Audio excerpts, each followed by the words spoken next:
Over the broken bridge, there are two travelers walking. They want to cross the abyss and walk to the other side of the cliff and look at the free birds above them. The dark-haired man walks onto the broken bridge, and the bridge holds. The man looks at his companion. They looked at each other and smiled. There was a way to cross the bridge. They began to gather planks and cut down the trees. Their actions attracted the attention of the villagers. In the eyes of the villagers saw the abyss they wanted to cross as a dream, but they stayed true to their idea, putting one plank into two in a row. They used the rotten logs at the end of the bridge as their anchor point. One end of the bridge was tied to a rotten log.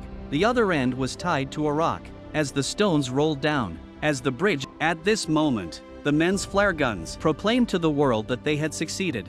They're halfway there. The fireworks burst out. The villagers in the neighborhood saw them. They cheered for their courage. But this is just the beginning. There were more trials to come.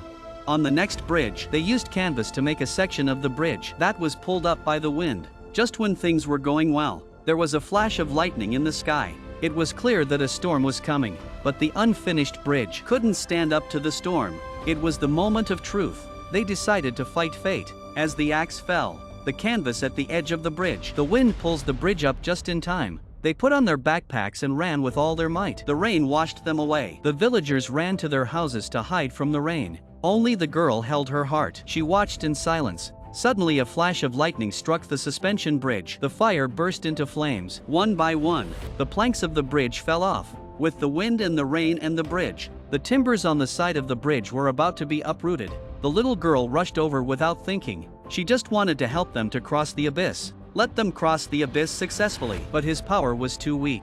At the moment of danger, a force pulled Kochiki back. At this moment, behind him, the whole village gathered, contributing to the strength of the two boys. The suspension bridge was stretched again. The black-haired man was the first to run to the end of the bridge, and jumped with great force, successfully reached the other side of the bridge. But the yellow-haired man slipped in his run. He almost fell into the abyss. He struggled to climb the bridge again. He tried to take his partner's hand, but just as their hands were about to touch, the bridge sank again. The distance between him and his companion was getting farther and farther. At this moment, it was useless to struggle. He looked at the way he came, lowering the rope in his hand. He took out his flare gun from his waist. At the end of his life,